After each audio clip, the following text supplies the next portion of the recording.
معايا هنا كوبايه من السكر،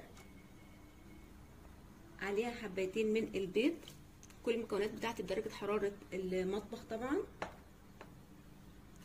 نص كوبايه من الزيت النباتي بالشكل ده كده.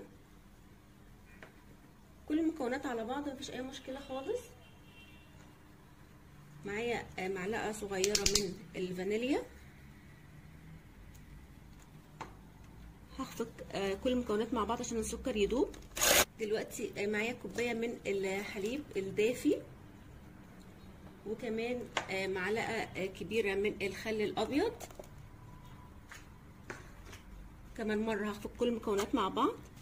انا هنا معايا كوبايتين من الدقيق، عليهم معلقه كبيره من البيكنج باودر، رشه من الملح.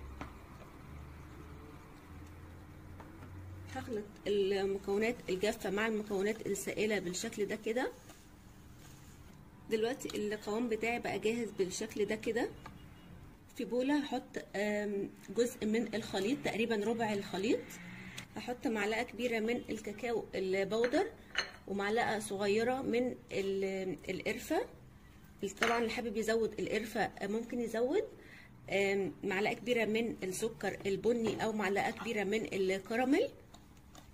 كده خليط الشوكولاته والقرفه بقى جاهز بالشكل ده كده.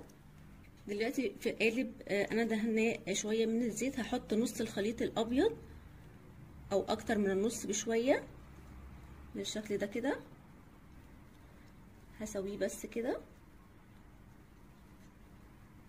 هنزل بالخليط البني في نص الصينيه بشكل عشوائي.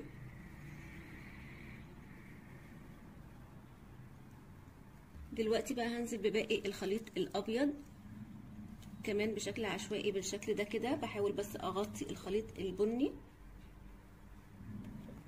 كده بقى بشكل عشوائي. بالاسباتيولا بتاعتي هعمل خطوط دائريه كده بشكل عشوائي. دلوقتي انا مسخنه الفرن على درجه حراره 180. هحط الصاج بتاعي على الرف الاوسط. كوبايه من الحليب المكثف المحلى، ممكن تبقى نص كوبايه حسب الذوق بالشكل ده كده. معايا نص كوبايه من الجبنه الكريمي، او ممكن جبنه مثلثات او مربعات، الجبنه المتوفره عندنا. ونص كوبايه من القشطه. هخفق كل المكونات دي كويس جدا مع بعض بالمضرب الكهربائي. دلوقتي هحط رشه من الفانيليا، وعليهم معلقه كبيره مليانه من الكريم شانتيه، ده خام. اللي حابب يحط بالسكر مفيش اي مشكله خالص، بس لازم نظبط السكر. دلوقتي الصوص بتاعي بقى جاهز معايا بالشكل ده كده. دلوقتي الكيك بعد ما طلعت من الفرن سبتها تبرد، هقسمها قبل ما احط عليها الصوص. ننزل بالصوص بتاعنا على الكيك بالشكل ده كده. لازم تجربوا الكيك دي، طعمها حلو قوي قوي قوي قوي، والصوص ده طعمه تحفه جدا.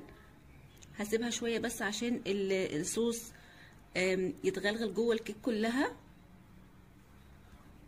دلوقتي بقى معايا اخر حاجه شويه كده من صوص الكراميل او صوص شوكولاته، اي صوص متوفر عندنا بالشكل ده كده.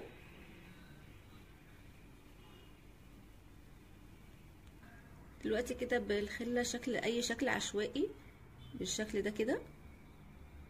موضوع سهل جدا ولكن